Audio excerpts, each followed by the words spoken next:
আমার মায়ের কথা পড়লি মনে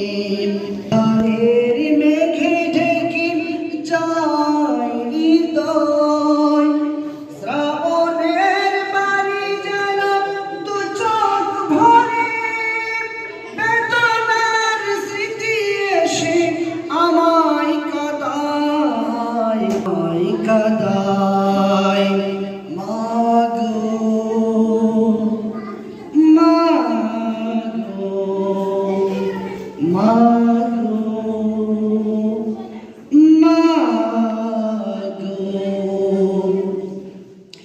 মায়েরা চল নিরে তুমি